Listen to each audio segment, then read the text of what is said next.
Hi viewers, welcome back to my channel once again. दोस्तों, मेरे channel से जुड़ने के लिए एक बार फिर आपका बहुत बहुत स्वागत। अपना समय देने के लिए, अपना कीमती समय देने के लिए बात करें क्रिकेट से संबंधित, तो दूसरे टेस्ट की बात करेंगे। 22 तारीख से भारत और बांग्लादेश के बीच में दूसरा टेस्ट मैच होने जा रहा है, सीरीज का दूसरा और आखिरी। कप्तान रोहित शर्मा एक बार फिर इस टेस्ट से बाहर हो गए हैं क्योंकि उनके अंगूठे की चोट ठीक नहीं हुई है, पूरी तरह से उभरे नहीं है, काफी दर्द है उस जैसा कि बताया गया मेडिकल रिपोर्ट में, तो इस वजह से बाहर रहेंगे। और मेरे हिसाब से भारत की टीम एज इट इज पहले टेस्ट में जो चट्टग्राम में हुआ है उसी के साथ खेलेगी।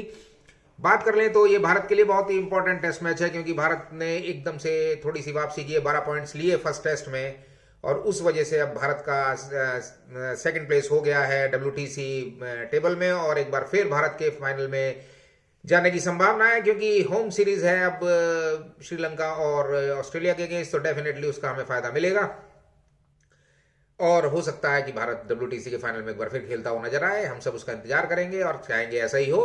बात कर लें आज इंग्लैंड और पाकिस्तान की सीरीज की, तो इंग्लैंड और पाकिस्तान की सीरीज में अब बहुत ही एक दिलचस्प बात रही कि 34 या 37 साल बाद इंग्लैंड ने 3-0 से क्लीन स्वीप किया। इतने साल बाद इंग्लैंड की वापसी हुई पाकिस्तान की जमीन पर और बहुत अच्छी तरह उन्होंने तीनों टेस्ट बड़े कंप्रेहेंसिवली जीते, और पाकिस्तान की टीम कुछ खास कर नहीं पाई इस टूर्नामेंट में और लगातार आलोचनाओं का शिकार होती रही। बाबर आजम कप्तान भी 1 या 2 इनिंग अच्छी खेल पाए, उसके अलावा बहुत ज्यादा उनके पाकिस्तान के लिए कहने के लिए कुछ नहीं है। इंग्लैंड के लिए कुछ क्रक्स बड़े अच्छे निकल के आए। हैरी ब्रूक जिन्होंने 3 टेस्ट में 3 सेंचुरी लगाई और मेरे हिसाब से इक्वल किया मोहम्मद अजरुद्दीन वंडर बॉय का रिकॉर्ड, जो पहले ही 3 टेस्ट में 3 सेंचुरी जिन्होंने लगाई थी।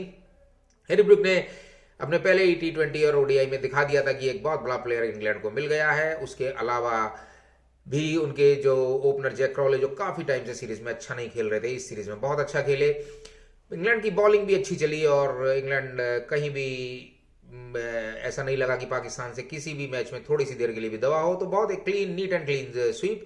इंग्लैंड को फायदा मिलेगा, लेकिन इंग्लैंड अनफॉर्चुनेटली WTC में थोड़ा नीचे है रैंक में, तो शायद इन 3 मैचों का उसे इतना फायदा ना हो, लेकिन डेफिनेटली आगे ये मैच बड़ा असर डालेंगे।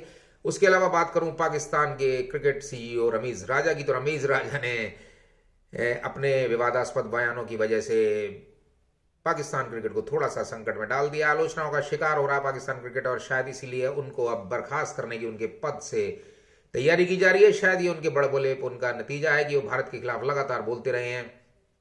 एशिया कप में भारत जो पाकिस्तान में होने जा रहा है उसमें भारत की शिरकत ना करने पर वर्ल्ड कप की छोड़ने की धमकी दे रहे हैं।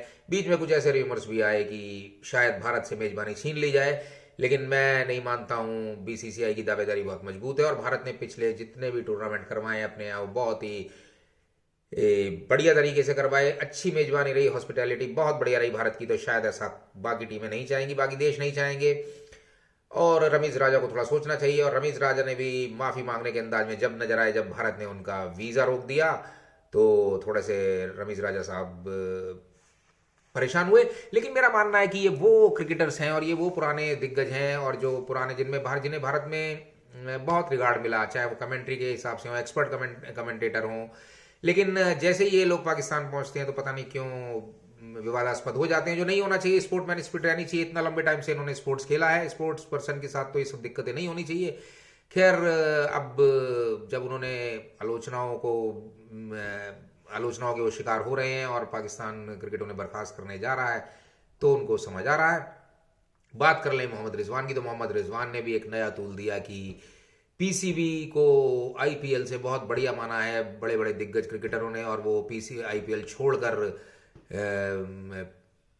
PCL में जा रहे हैं। और ये कि वो PCL में जा रहे हैं और कह रहे हैं कि PCL एक सबसे दिक्कत वाला टूर्नामेंट है, भयंकर टूर्नामेंट है, तो और शायद सबसे टफेस्ट टूर्नामेंट्स लीग्स में आता है। तो वो ये कहते हैं कि शायद इस वजह से IPL की पॉपुलैरिटी कम हो रही है। और उन्होंने कहा कि मोहम्मद रिजवान ने कि कुछ दिन पहले तक हम मानते थे कि IPL सबसे बेहतरीन टूर्नामेंट था, लेकिन अब PCL ने उसे पीछे छोड़ दिया, जो किसी भी तरह से कोई मानने वाली बात नहीं है। आज भी अगर बात करूं क्रिस वोक्स की, तो उन्होंने कहा है कि वो एशेज पे अपना ध्यान लगाना चाहते हैं, इसलिए उन्होंने IPL जैसे टूर्नामेंट से अपना नाम वापस लिया। इंग्लैंड के इस खास बॉलर ने यह भी कहा कि IPL को छोड़ना कोई बहुत जल्दी लेने वाला डिसीजन नहीं था, बहुत सोच समझ के लिया, बहुत कठिन निर्णय था आईपीएल को छोड़कर एशेज की तरफ ध्यान देना, लेकिन उन्होंने कहा कि मेरी मजबूरी है क्योंकि एशेज बहुत इंपॉर्टेंट सीरीज है, और उसके अलावा बोले कि मुझे आईपीएल अब इस सीजन में मैं नहीं खेल पाऊंगा। तो क्रिस वोक्स एक बड़ा नाम थे और हमें उनकी आईपीएल में सेवाएं या खेल देखने को नहीं मिलेगा। तो इन सब बातों के साथ दोस्तों अब बात करेंगे दूसरे टेस्ट मैच की। मेरे हिसाब से भारत की टीम वही रहनी चाहिए। बांग्लादेश भी शायद कोई बहुत खास चेंज करना नहीं चाहेगा, क्योंकि ढाका की पिच भी मोर और लेस इसी तरह की है कि जहाँ स्पिन को भी मदद मिलती है, स्पिन ट्रैक भी है, और पेसर्स भी अगर अच्छी बॉलिंग करेंगे तो फायदा उठा लेंगे।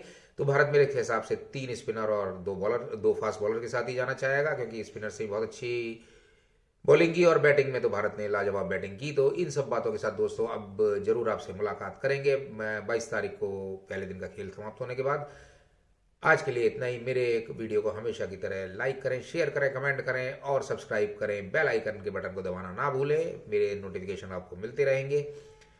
आज के लिए इतना ही। आप सबकी रात्रि शुभ हो, आपका दिन शुभ हो। बहुत बहुत नमस्कार।